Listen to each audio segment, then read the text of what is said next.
여러분, 긍휼히 여기는 자는 복이 있느니 저희가 긍휼히 여김을 받을 것이요. 이 말씀 원문은 뭐라고 그랬죠? 복이 있도다. 이게 먼저라고 그랬어요. 복이 있도다. 선포가 먼저예요. 원문의 해석이 그렇습니다.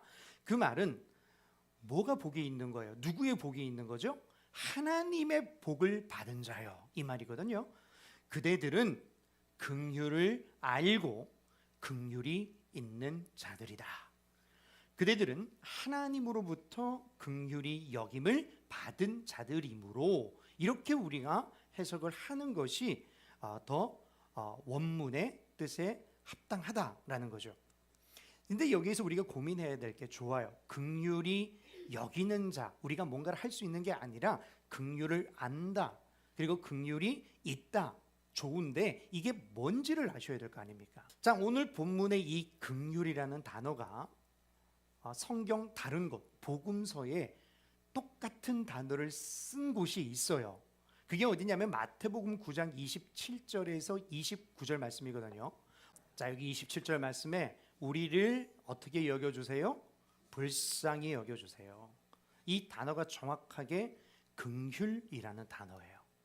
그러니까 우리를 불쌍히 여겨주세요. 이 말은 바꿔 말하면 우리를 어떻게 여겨주세요?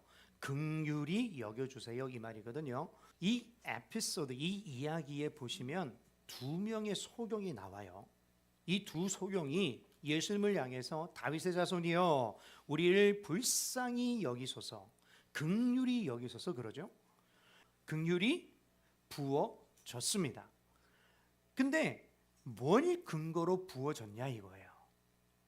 이 사람들이 뭘 했다고? 아무것도 한 게 없어요. 여전히 이 사람들은 눈이 먼 소경이에요. 아무것도 할 수 있는 게 없는데 거기에 하나님의 긍휼이 부어지더라는 거죠. 근데 오늘 본문에 27절에 29절에 그 클루, 그 단서가 나옵니다. 뭐예요? 믿음이 있었다라는 거예요. 주님이 뭐라고 그러면서 긍휼을 베푸십니까? 너의 뭐대로? 믿음대로 되라 그러잖아요. 그러니까 여러분, 긍휼의 전제는 뭐다? 믿음이다라는 겁니다. 한 군데만 더 볼게요. 똑같은 어떤 패러다임이 가지고 있는 말씀이에요. 마태복음 15장 21절에서 28절인데요. 먼저 21절, 22절 말씀 볼게요. 여기에도 똑같은 단어가 나와요. 불쌍히 여기소서 그러죠. 이게 아까 어떻게 여겨달라고요? 긍휼히 여기소서, 긍휼을 베풀어 주소서라는 뜻입니다. 계속해서 23절부터 쭉 한번 읽어보죠. 자, 26절 말씀 잘 보세요. 예수님이 이 여인에게 한 말입니다. 개들에게 던져주는 것은 옳지 않다. 이 말은 이 여인을 가리켜 너는 뭐라는 거예요? 너는 개다라는 뜻이에요. 27절 말씀 보죠. 놀라운 대답이 나와요. 예수님이 너는 개다 그랬더니 이 여자가 뭐라고 그래요? 맞습니다. 저는 개입니다. 그랬더니 예수님이 뭐라 그러시게요? 28절 어때요? 긍휼이 베풀어지고 있어요? 없어요? 베풀어지고 있죠. 주여 나에게 긍휼을 베풀어 주세요. 그랬더니 마지막에 긍휼이 그 위에 부어집니다. 근데 무엇을 근거로 부어진다고요? 뭘 근거로? 내 믿음이 크다.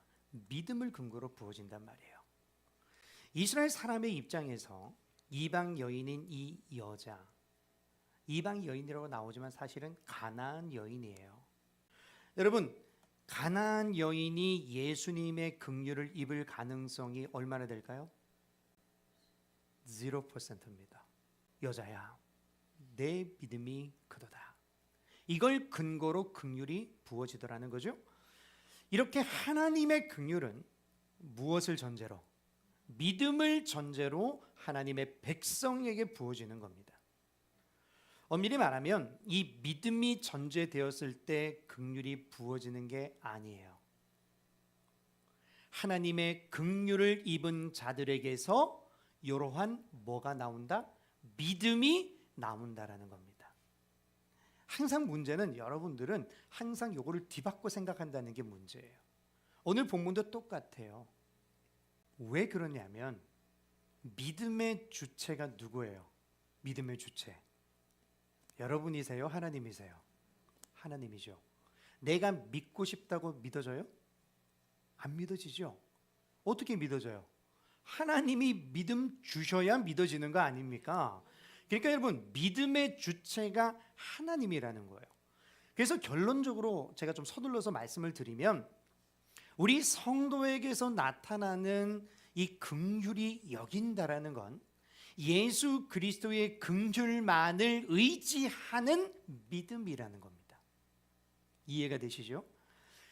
자, 앞서서 살펴봤던 두 소경의 경우와 이 가나안 여인, 이방 여인의 경우, 다 그들의 믿음이 뭐였어요? 나는 아무것도 할 수 없는 무력한 자입니다.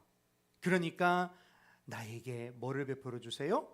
긍휼을 베풀어 주세요로 성경에 기록되어지고 있다라는 거예요. 요거를 성경이 뭐라고 한다? 믿음이라고 한단 말이에요. 오늘 본문을 보시면서 긍휼히 여기는 자가 복이 있다. 그래서 열심히 남을 긍휼히 여기려고 애쓰시고 평생 노력해 오셨던 여러분, 이 긍휼히 여긴다라는 건 그런 뜻이 아니에요.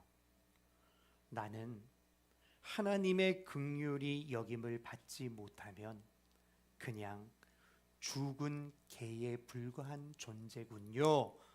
이게 전제가 되는 거예요. 그리고 그 전제를 고백하는 사람을 믿음의 사람이라고 얘기한단 말입니다. 그게 바로 오늘 본문에서 말하는 어떻게 여기는 거다? 긍휼히 여기는 것이다. 여러분에게서 나와야 될 긍휼이 바로 그거란 얘기예요.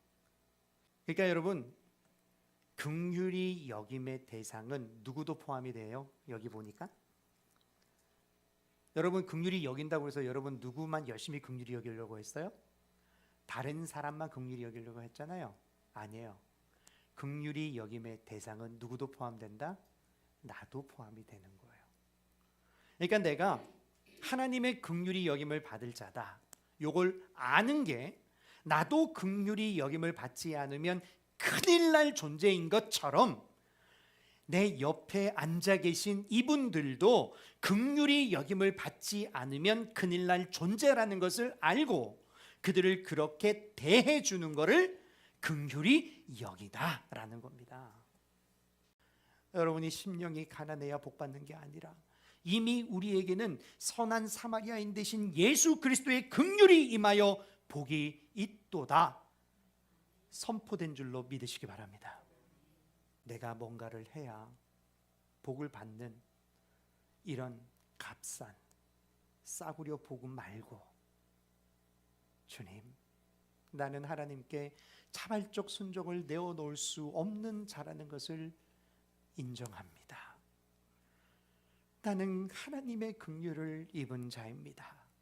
이 진정한 복음으로 다시 돌아가시는 저와 우리 모든 드림교회 성도님들이 다 되시기를 예수님의 이름으로 간절히 축원합니다.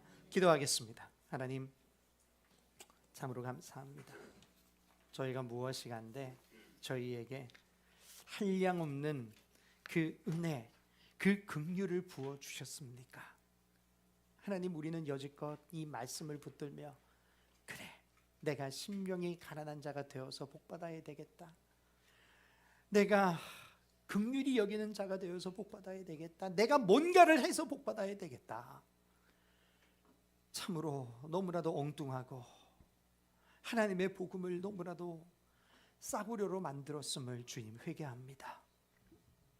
하나님, 우리에게선 그 어떤 선한 것도 나올 수 없음을 다시금 고백합니다. 내가 바로 강도 만난 자요, 내가 바로 이 가나안 여인이었던, 너는 개다라고 칭함받을 수밖에 없었던 그 죽은 개와 같고 죽은 흙과 같은 존재였음을 주님 고백합니다. 아버지, 먼저 나를 긍휼히 여기는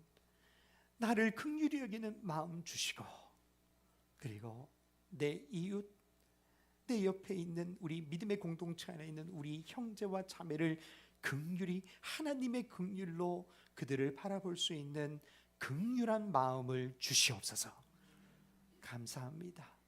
오늘도 우리로 깨닫게 해주신 것 감사합니다. 하나님, 깨달은 말씀 깨닫는데 그치지 않게 하시고 믿음으로 살게 하여 주시옵소서. 감사드리며 살아계신 우리 주 예수 그리스도 이름으로 간절히 기도드리옵나이다. 아멘.